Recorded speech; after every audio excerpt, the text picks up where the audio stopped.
John Bonham here, Cape Cod Wet Shaving. Happy Halloween. I am back. Holy crap. Been a long month. Coffee of the day, pumpkin latte. Ginger, nutmeg, cinnamon, clove. This tastes exactly like a pumpkin pie to me. I love it. I think it's one of my favorite pumpkin coffees I've had ever. So I got that on a whim. I think I've shown it on here before. But you're not here for coffee, you're here for a shave. So won't linger on that too much. If you happen to see that at TJ Maxx or Marshall's, get it. Let me run you through my software I'm going to be using. It is Halloween, or the day before, so I'm going to be using Barbershop de los Muertos 3 from Murphy & McNeil. I have all three of them. I've never used this one on camera. I have the Splash. I also have the Balm. For the pre-shave, I am using Badger Vetiver and Vanilla Pre-Shave Oil. Let me see. I'm terrible at this. There we go. I don't know if you've ever seen this. I like this a lot. It is just hard to pair because Vetiver and Vanilla do not go with a lot of stuff. So I don't use it that often. Rapira stainless blades. These are all right. Not a huge fan, but they match the picture for the shave of the day. I'm going to be using my purple Cobble Hill Farm turned double-edged razor, gunmetal. How you doing, John, by the way? And this is John's slowly become one of my favorite razor makers. So he makes absolutely gorgeous razors, very unique. That's purple stained walnut, I believe, walnut burl, as you can see right there. And yeah, really nice. I'm going to be using my purple brush guy synthetic because it is Halloween. Purple and orange and black and all that good stuff. Okay, so this is going to be a long video. I already decided that before I even realized what I was going to do. It's my triumphant return after all. So I do have a long history shave for you today. It's kind of different. So my original plan, well, first of all, I took a week off. All right, end of September, beginning of October. I was like, I'm going to take a week, rest up, figure out, get my head together. That week flew by. Second week came, I was like, I still might take another week. Just, I got so much going on. That week went by. And then the third week came, and I just realized I didn't feel like doing a video. I didn't, a couple times I didn't even feel like shaving with no camera at all. I know, right? And I just decided, and I just said this to somebody a couple days ago, I'm not going to force myself to do a video because my heart won't be in it. It'll be crappy. And it's just, I'm not going to do it if I don't want to do it. That defeats the purpose. And also on top of that, while I'm on this subject, I do want to give a profound thank you and huge amount of gratitude to a handful of people that reached out to me. I had a couple, like 5 people, maybe, 4 or 5 people. A few of you reached out to ask if I was okay, which I appreciated. And a few of you asked if I was still going to do all of you asked if I was still doing videos. And you asked, like, when's the next one? I'm looking forward to the next history one. And that meant more to me than you realize. I did not expect that. It never once occurred to me that people would miss me in a month of me not doing anything. So truly humbled by that. Thank you guys so very much.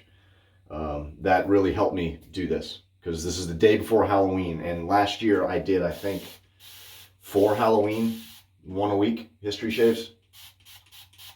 I did like the Jersey Devil, the Dogman, I think that's what it's called, Michigan Dogman, all that. That went by quick too, but I didn't have it in me. So my original plan had been to go to different places on the Cape. I was going to do 4, one a week, and look up a history of the place, a real haunted place here on Cape Cod. And I thought it'd be cool to go get a tour of the house and get pictures and all that. Well, it turns out people, just because you have an idea, don't really care. I called 3 of these places. One of them is a private residence, and I thought that'd be weird to call them. Plus, they're probably sick of it. But I was trying to get tours of a few of these places. No one called me back. I did go to 2 of them. I only got a picture, some good pictures of one. So originally I wanted all photos to be mine for once, all that stuff. But I figured I could do that for something else.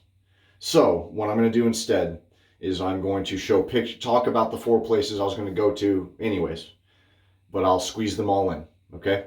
And then I'm going to have photos that I found online, and then the last place I'm going to talk about are photos that I took myself, okay?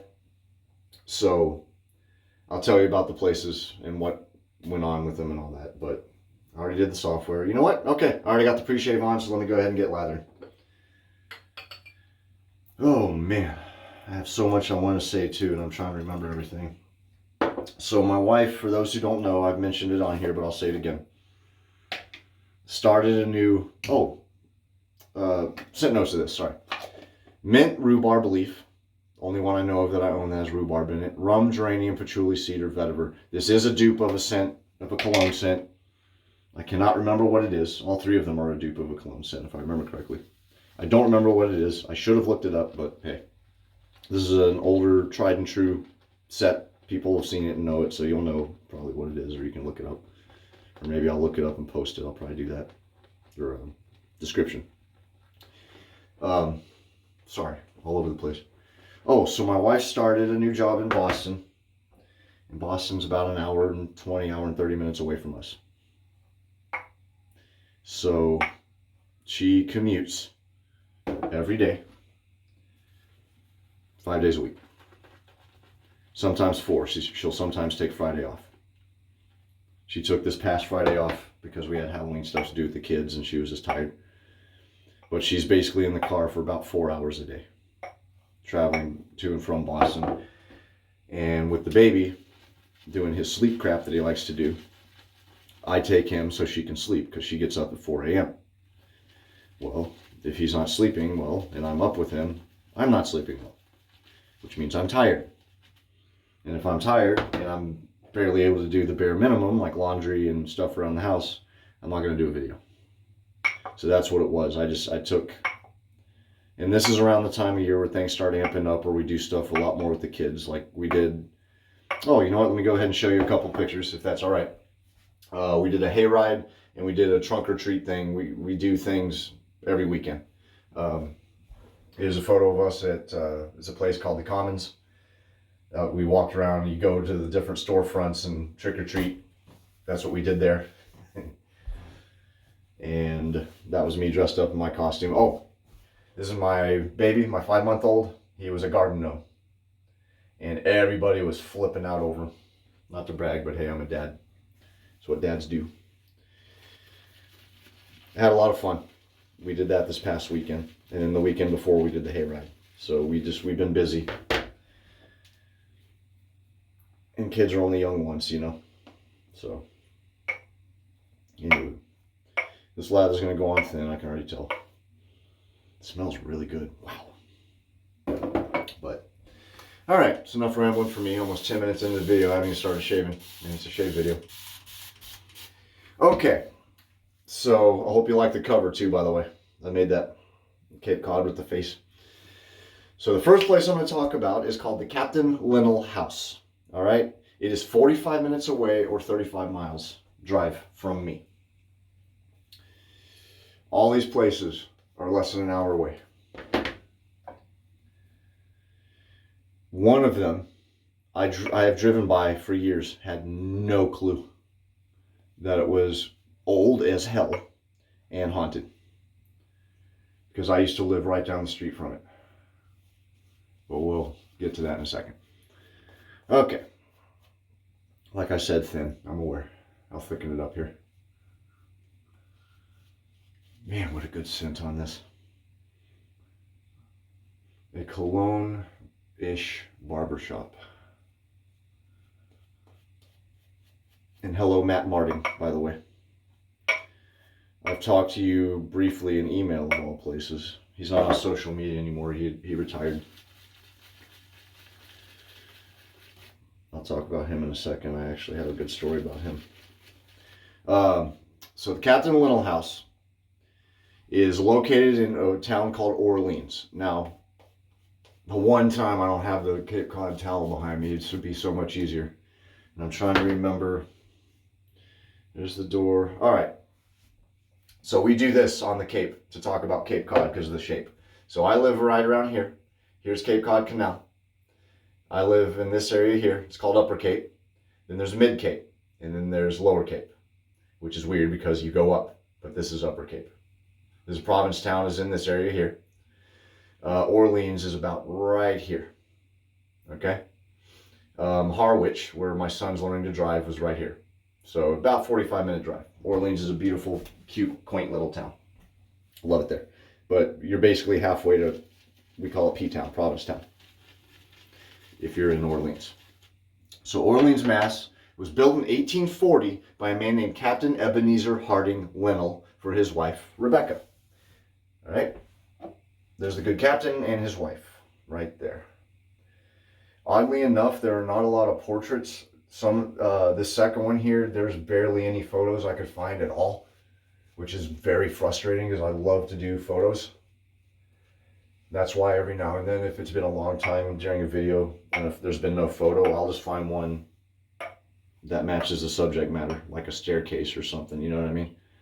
Not of what I'm talking about, but just in general to have something to put. But that is the captain.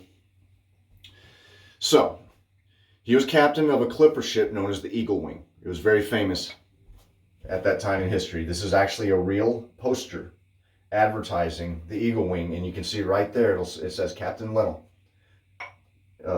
below, or Master Linnell or something like that. It has his name right there below where it says Eagle Wing. You see that? So that is actually from the time period, which is really damn cool. That was a lucky find for me. Eagle Wing was a huge masted clipper ship, big old ship, very fast, revolutionary technology for the time, real quick clipper ship. So he was on his way to San Francisco in 1864 and he encountered a squall, the boom of one of the sails. So, you know, here's the mast, here's the boom, and the sail goes in between those two, and this boom will swing freely unless you secure it. Boom knocked into him during this squall, dashed him up against the ship's wheel, and one of the spokes of the ship, right here, punctured his lung. And he died very shortly after, unfortunately.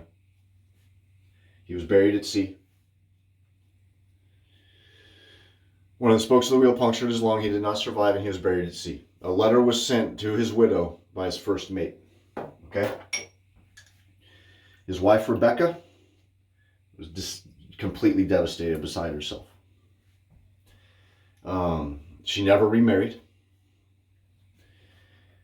Talk about faithful. She never remarried.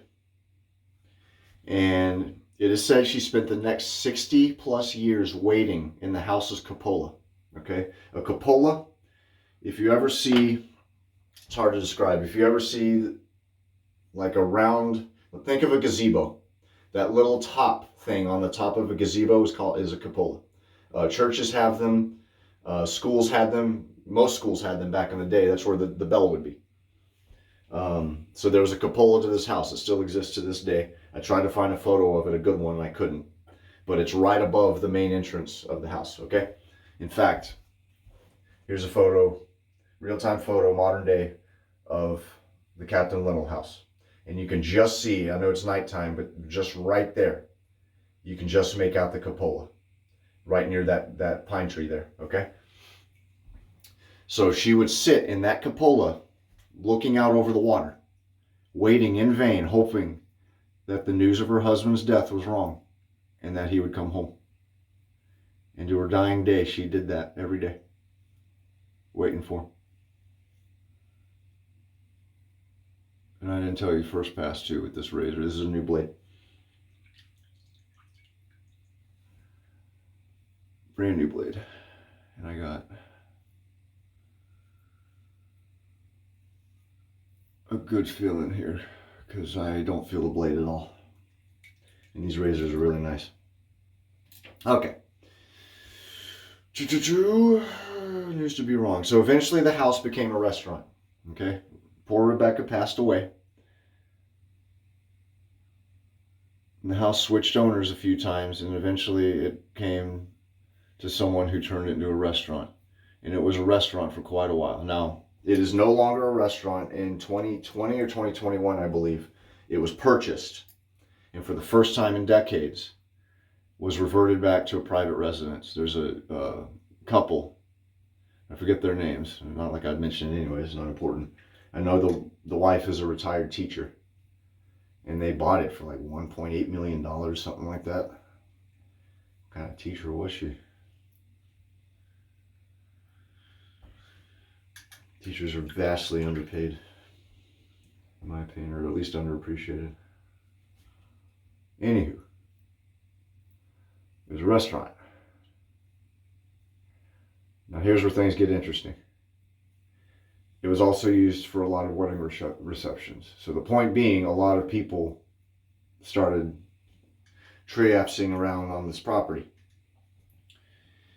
And people started reporting a figure in white. It's a 2.5 acre plot of land that the house resides on. They started seeing a woman in white in different spots on this property, just walking around. No one was ever able to approach her. As quickly as she would appear, she would vanish. Most importantly and most often, this figure would be seen in the cupola above the main entrance, okay? The lights in the house would also frequently dim. The new owners have said that it's because everything was outdated and the electricity was, the wires were taking a load they were never meant to, because it was, not centuries, decades old wiring. And that may very well be.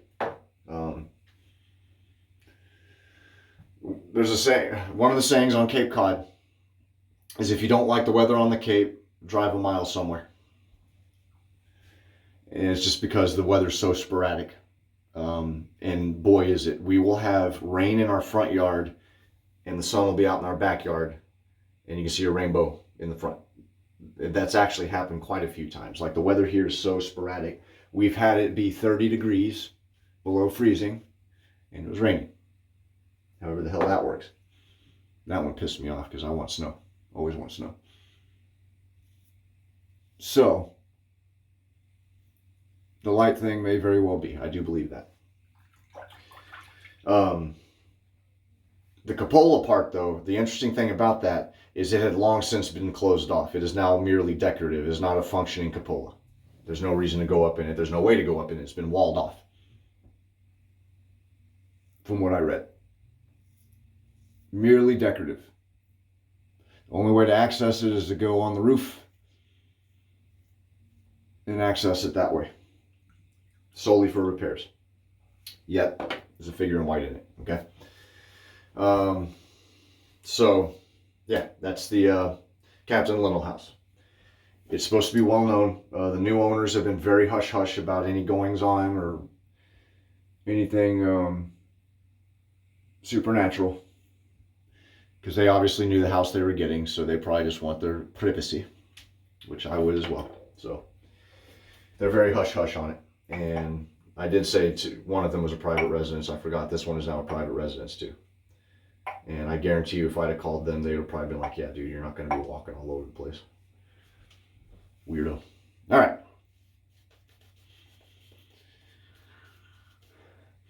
Oh, so the mint is throughout. It's obviously mint, stronger. What I like about it is that it's not overpowering. It's the first note mentioned, but it's not extraordinarily prevalent. Very well done. I have absolutely no idea what rhubarb smells like. If it's green, that's the patchouli and the vetiver I think I'm getting. I'm not getting any of the rhubarb that I'm aware of. But again, I have no idea what rhubarb smells like or why you would even put it in a soap. Maybe someone can answer that. This is a very nice scent though. Very, very nice. Murphy and McNeil has grown on me. Ben at the soap thing, it's his favorite artisan. How you doing, Ben? Haven't talked to you in a while, buddy. Hope you're well. And I see why. I just got the Great Bear from Black Mountain and Murphy and McNeil, and I'm about to get the EDP of that. That I am blown away with how good that one is. Anyhow, I've only covered one. Good Lord, 20 minutes in. Okay. The Old Yarmouth Inn and Tavern. I've seen this one. They didn't call me back, but this is the dying down part of the season. They might even be closed. I don't know. But the Old Yarmouth Inn and Tavern, this is a good one, man. 28 minutes away from me. 15 miles. Okay? All right. It's located in the town of Yarmouth, Massachusetts. So if you've ever eaten a bag of Cape Cod chips and you see that little map and it shows the location of Cape Cod chips, it says Cape Cod Mall and then the factory. That's in a town called Hyannis. Yarmouth is about 10 minutes past Hyannis, okay? And Hyannis is about 20 minutes away from us. So, it's located in the town of Yarmouth, Mass. The Old Yarmouth Inn and Tavern opened in 1696.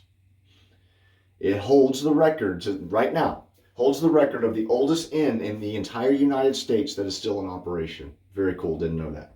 Okay. Here's a postcard I found.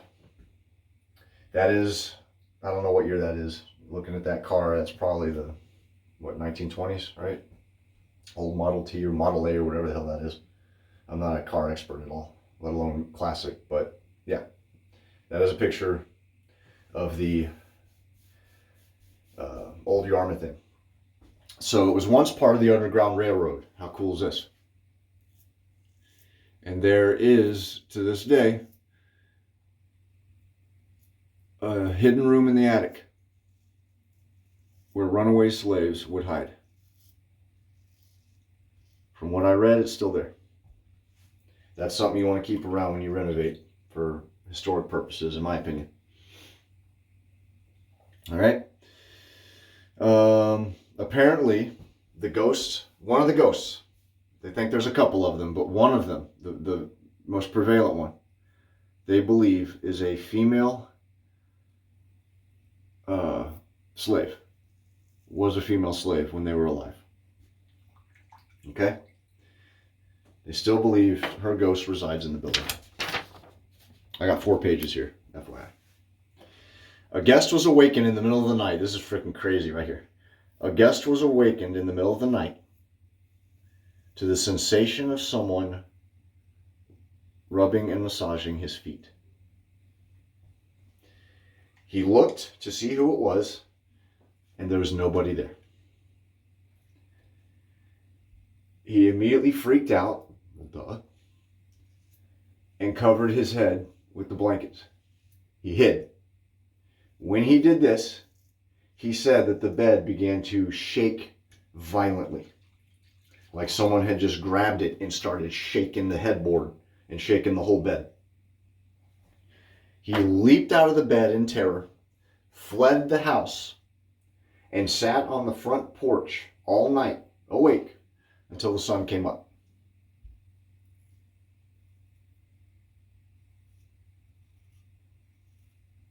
I don't know what year that was. I can't believe I just did that.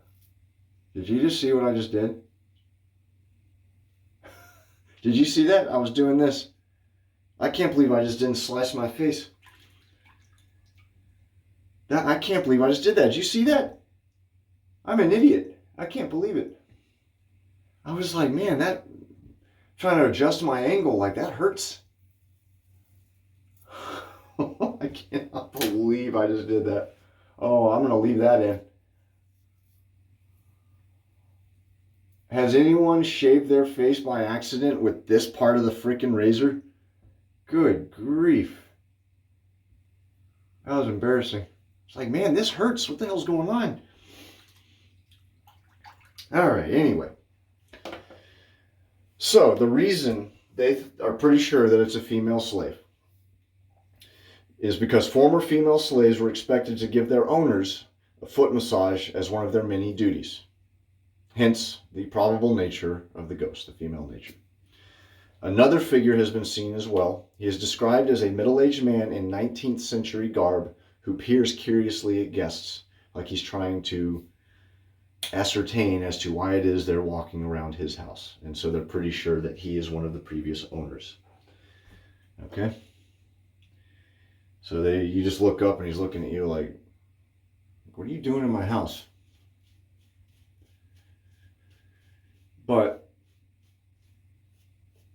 they're not supposed to be, one is meant to be playful, one is peaceful, the guests say.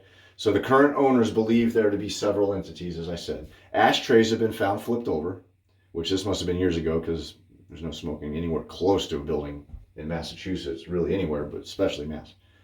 Ashtrays have been found flipped over.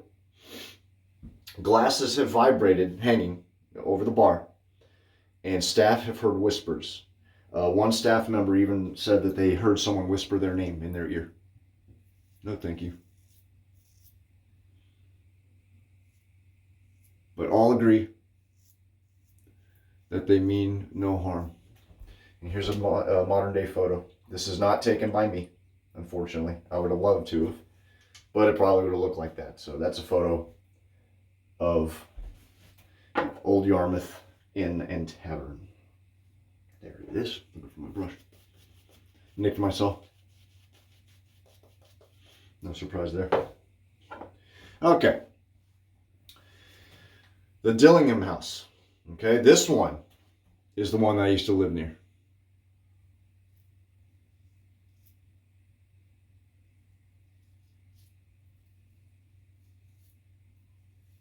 It's a very cool looking house, very noticeable because it's red. But I used to drive by it constantly. This one is a mere 20 minutes or 13 miles away from me. It's the other side of town where we lived before we bought our house. We rented. So, this is also the oldest house on this list. One of the oldest houses on the Cape. It's located in the town of Sandwich, Mass. This house was constructed in the 1650s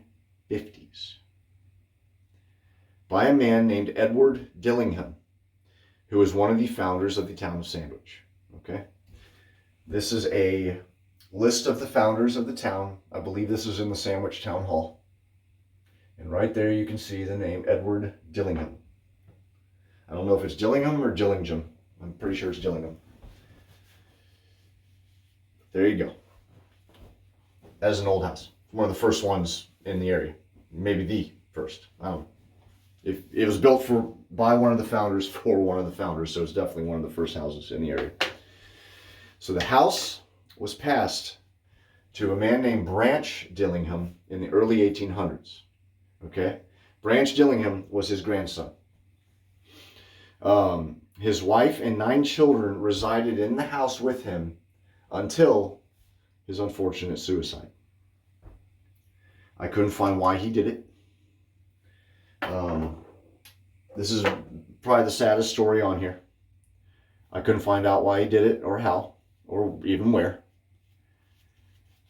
I did find a photo of his grave. This is in the old Sandwich Cemetery. There are family plots of the founders. There are actually a few newer ones there. So the family is still around. I don't think they're called the Dillinghams anymore. I think there's something else now. I can't remember. But there were a couple of newer graves there for the family plots for the original Sandwich families. But that's his grave. It's very sad. Even sadder still. His wife, unable to cope with him doing what he did, would follow suit a few weeks later. They had 9 kids, and both their parents did, off themselves. They were left in the house alone to take care of themselves. Now, I couldn't find any records myself. I did come across something that said there are not that many records of the kids. Most of them, they're pretty sure, reached adulthood.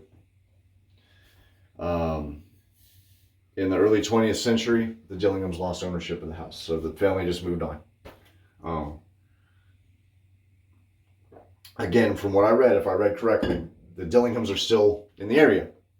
They just don't own that house, which is odd because I'd want it back.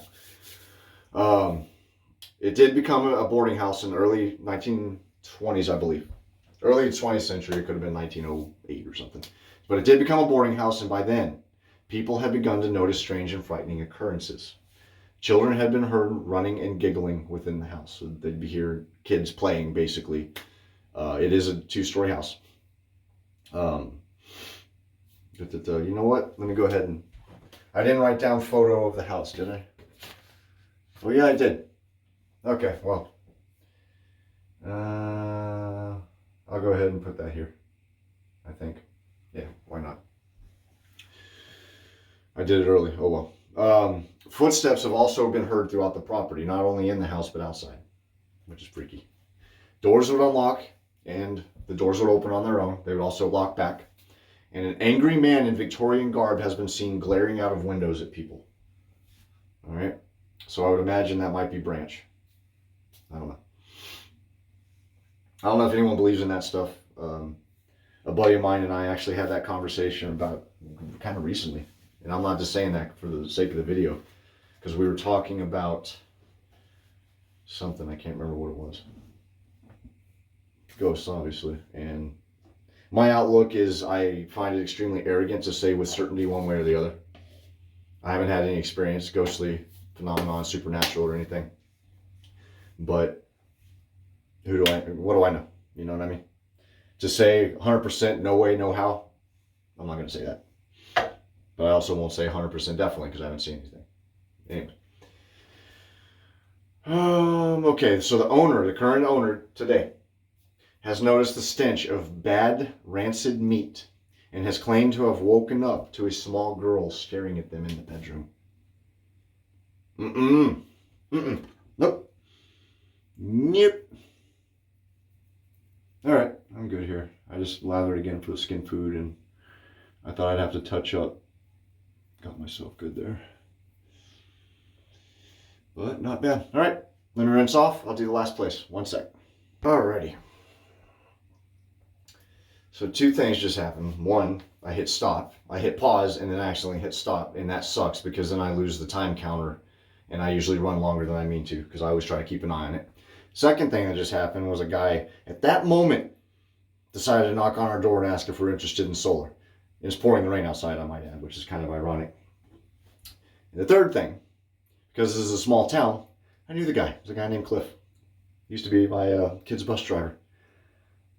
I knock on the door, I'm like, Cliff? Like, hey man, how's it going? You interested in solar? Like, no. Good to see you though. He's a good guy. I'm not trying to be a jerk. He stopped driving and now he's apparently working for a solar company. Anyhow, sorry. Also got a Sprite. All right. Still have my coffee. That sucks because my face dried. Oh well. Okay, so sorry about that. Now we move on to the Barnstable house. The Barnstable house is located 24 minutes away, 12 miles. This one I went to. What happened was I called them. It's law offices now. It's nothing but law offices. And I called them. Called them twice, actually. Left a message both times. Said I'm very interested in, because it even says on the website they give private tours if you call. Well, apparently not. I called, didn't get a tour.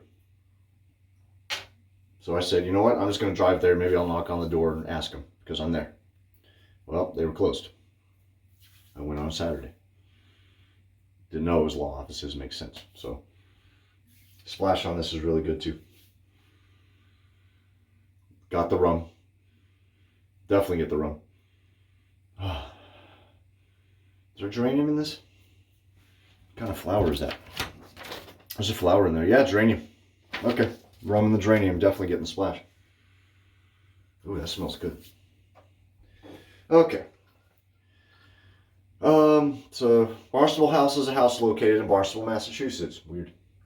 It was built in 1716 by a man named James Payne. Okay, Paine, P-A-I-N-E. What's significant about James Paine, by the way, there's a more modern day photo in the snow. I didn't take this one. Okay. James Paine was the grandfather of a man named Robert Treat Paine. I didn't know this. You have to be absolutely gung-ho and have a photographic memory to know this, I would imagine. But Robert Treat Paine was one of the signers of the Declaration of Independence. So this house is so old that the grandfather of one of the founding fathers built it. It's an old house. A man named Edward Hawes, H-A-W-E-S, then purchased the property, but then pretty shortly thereafter lost his fortune of continental currency after the war. So if you had continental currency, it became fire starter after the revolution, or rat food, depending on where he stored it. It was better off as that. He ended up hanging himself from a nearby tree. I read somewhere that it was a weeping willow tree. All right, I'll get back to that in a second. In 1799, Dr. Samuel Savage was the owner. He was rumored to be very eccentric and shady in his doctoral practices, although no records prove this. Okay. He died in the house in 1831. That is Dr. Samuel Savage right there. Love the wig. One of the things they said that he would do is when a random carriage or something would go by, there was a big rock on the property. He would stand on it and announce who he was and that he was a surgeon. And people would go, okay, thanks. And that was, they say that he might have done some dark, maybe witchcrafty stuff is what they were leaning towards, I believe. But I don't know. No one knows. It is called the House of 11 Ghosts, but there seem to be three that are the most prominent, okay? The first is the ghost of a 10-year-old girl named Lucy. Now, this is sad. So, Lucy, I went looking to see if she was the daughter of somebody. I don't think she was. I think she was instead the daughter of a neighbor or someone who maybe stayed in the house or something like that. I don't think she was the daughter of any of the owners. But the house, the spot where the house was built was chosen because there's a natural spring where the house was built. In fact, the spring was in the cellar. That, they did that. They tap a well, all that stuff. So there was a natural spring in the bottom of the house, in the cellar, running. And Lucy was playing with her ball. The ball went into the spring. She went to retrieve it, and she drowned. Okay? Very sad. Almost immediately after that, guests began reporting seeing Lucy constantly still carrying her blue rubber ball. And that continues to this day. She's supposed to be a sweetheart. This also became a restaurant for a very long time, the Barnstable House. And diners would be sitting there, and this girl would walk up to their table and ask, would you like to play? And they'd say, no, little girl, thank you. She'd go to table asking if anyone wanted to play. They would say no, some would even ask her name. What's your name? I'm Lucy. Okay, well, nice to meet you, Lucy. And she'd go, okay, and just walk away, leave the room. And then later someone would go, hey, I met Lucy. Is that your granddaughter? And they'd go, no, you met Lucy. Lucy's dead. So several reports and accounts of that from people who did not know each other. Dinner guests even asked the host about the little girl who walked up to their table. Already said that. The second specter is of a forlorn-looking man occasionally spotted around the property. He's the one spotted the least, but he is believed to be Edmund Hawes, the man who unfortunately committed suicide. They think he's just restless because he, sorrowful. Life of sorrow. Good. Phew. And tragic end. So this third specter is a woman. In the 1970s, a fire broke out in the attic. The house was empty at this time, but a fire broke out in the attic, possibly due to a lightning strike. Firefighters, okay, not one, not two, but 3 firefighters from the same firehouse were outside, looked up, and saw a woman in a window, in the upstairs window, looking down at them. They went, oh shit, ran in to save her, got to where she was gone. So they went looking top to bottom, from attic to asshole of this house, excuse my French. No sign of anyone, like no footprints, nothing. No one was there. So the firefighters, you know, they were hesitant to leave because they know they saw her, but they did. They left. The house was smoking. They put the fire out. They go back downstairs and they look over, and across this field, behind the house, was the same woman at the edge of the field, staring at them. And this was told by 3 firefighters, reputable guys, that this happened to them. So the Barnstable house is now considered to be the most haunted place on the entire Cape. The 11 ghosts, I could have delved further into it. I'm sure there's a book somewhere, probably a couple. But 11 ghosts in one house. So here are 2 of the photos that I took, okay? And then I'm going to describe what happened when I was there. I didn't see anything, so don't think it's that. So here's just a normal photo of the house that I took. That's the front. If you look at the chimney, it's either this photo or the next one. You can see clearly 1716 on the chimney, all right? That is the original chimney. Most of the house, probably a great deal of it, is not the original, but that is the original chimney. And that 1716 is there to mark that. It is on the Registry of Historic Places, obviously.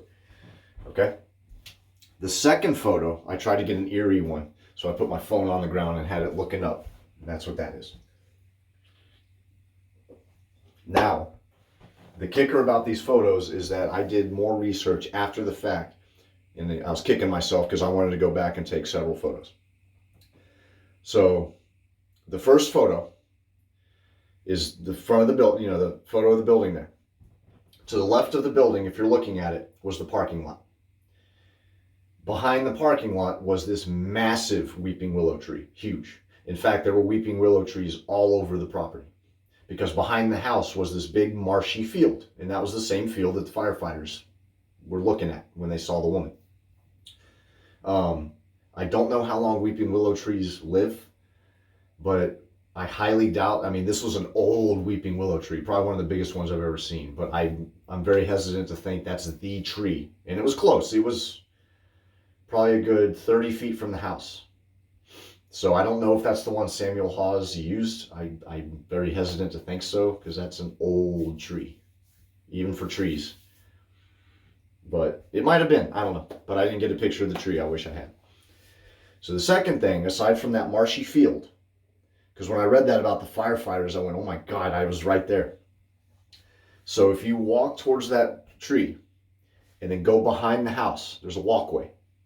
And this is the only time that I felt kind of weird, because you're passing all these windows and you can kind of look in, and they had this very thin veil, translucent window covering. So you could just make out shapes.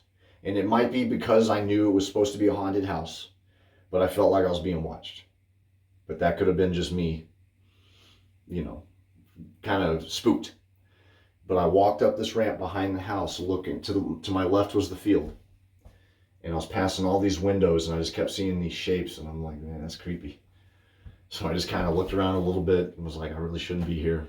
Went back, took a couple more photos. I scoured every one of those photos, zoomed in on the windows, hoping to see a face or something. I didn't see any of that, unfortunately, but it was pretty cool, At least from a historic point of view, it was very neat. So, that will do it. I know this is long. Oh well. Thank you very much, everybody who has checked on me, people who return to watch these. It really means a lot to me.